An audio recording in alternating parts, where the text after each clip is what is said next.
অনেক যত্নে রাখছি। ও ভাই, বাগানে বসে হরেন কি? ওরে ভাই, আর কইস না, অনেক দুঃখে এনে আইছি। অনেক দিন নিজেরে নিজে ধৈর্য ধরিয়া অনেক কষ্ট করে এই পর্যন্ত আজকে আজকে আমার ধৈর্যের ভাত ভাঙ্গে গেছে। আজকে আর ধৈর্য ধরিয়া কোনো মতে থাকতে পারলাম না। তাই তোর লাগে আর কিছু কমো না, তুই দেখতে থাক, দেখলি বুঝবি আমি কি করি। দুঃখের কথা আর কি করবো। আর জীবনে এসি কাম যদি আমি হরছি, তাই হেইকেলে কইস যে ভাই আমি কি হরেন, শালার পর শালার আমার একটা জীবনটারে তেজপাতা হয়ে দিয়েছে। অগোপানে কম গালি শুনি না, এবার হালার ফালারা শেষ পর্যন্ত আমার এখন বালিশ ছাড়া হওয়াই দিয়েছে। সেইখানে নিয়ে করছে আজকে অগো বালিশ ছাড়া হওয়াই দিন। আল্লাহ আল্লাহ,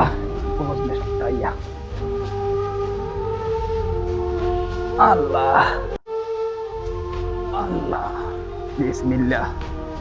আল্লাহ তুমি বরকত দিয়ে দিও।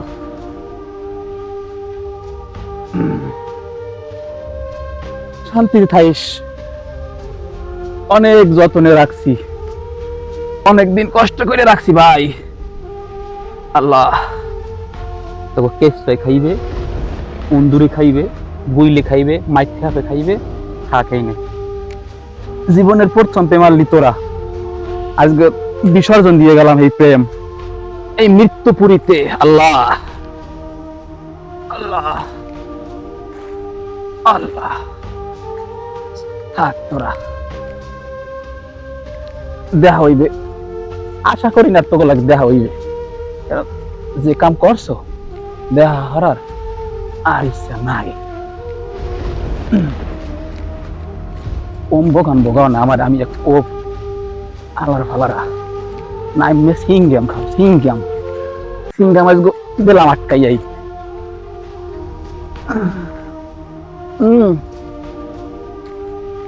এক একজনে সিংগাম খায়, কত কি খায়। বাচ্চা থাকলে আবার দেখা হইবে না আশা করি। থাক তগো খাউক, তোরা যেরকম এতদিন মানের আবেগ নিয়ে খেলছো, এখন এই বিসর্জন দিয়ে গেলাম আবেগের কপালে মারি পিছে। সুস্থ থাক, শান্তিতে থাক। তবু এতদিন ভালো পাইছি, এককাল তো আর হালাই দেওয়া যায় না। একটু দোয়া খায়রাত করে যাই, ভালো থাইস, সুস্থ থাইস। একটু দোয়া খায়রাত করে লই। বিসমিল্লাহির রহমানির রহিম। আল্লাহ তোমার দরবারে এই সফর করে দিয়ে গেলাম, তুমি দেখতে রাখো। আল্লাহ তুমি আমার একটু ধৈর্য দিও। আল্লাহ আমার যেন আর একটু বিবেকটা লাগাত দিও, যেন আমার যেন বিবেকে আর কোনোদিন কয় না আমি এই হারামজাদা খেলা দেখি।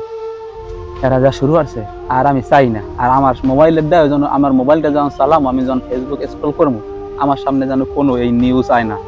আর এই জাকির রিয়া ও যে সিঙ্গাম চাবায়, এই ভিডিও জানি আমার সামনে আর কখনো হয় না। এটা তোমার কাছে একটা আমার দাবি। আর পরে আল্লাহর কইলাম, প্রত্যেকেই আছে এক একজন, কেউ আছে আয়না দেখে, হেরা তো ভালোই আনলে সারাদিন দোষ শুনতাম যে আয়না দেখতো আয়না দেখতো, এই কথা কই থাকো দোষ। এখন হেরা গেছে, এখন মুতমে থুয়ে গেছে, দেখি কি করে, এত বেমালা করছে। আমাগো এলাকার এক মন্টু চাচা আনলে হে বিরিয়ানি রান্তার কালে করলে, দেখো আমি কি করি। আর এখন আমাগো দলের খেলোয়াড়েরাও ব্যাটিং উঠতে কয়, দেখো আমি কি করি। রশিদ খান বল করতে হয় আর পায়ে লাগায়, হোগায় লাগায়, এবার আউট হয়ে যায়। এও কোনো কথা? তুমি একটু আমারে ধৈর্য দাও, আমি জানো আর এই খেলা দেখি না। আর আরেকটু বিষয়, আমার মোবাইলে যেন কোনো দিন যেন এই নষ্ট ডিপ আর যেন কোনো খেলা আসে না। সবচাইতে বড় কথা হচ্ছে, তুমি যদি পারো এই দেশে যে ক্রিকেটটা ঢুকাইছে আর একটু শাস্তি দিয়ে দিও, যেন ক্রিকেটটা কেয়ার পান্নে ও এই দেশে ঢুকাইয়া এই ক্রিকেটটার একেবারে একেবারে ইজ্জত তো মারাইতেছে, আর আজ শেষ পর্যন্ত আইন না এই কবরে অবস্থান করাইবে। আল্লাহ মাফ করে দিও আল্লাহ, আমিন। থাক আল্লাহ, আল্লাহর দরবারে ফিরে গেলাম।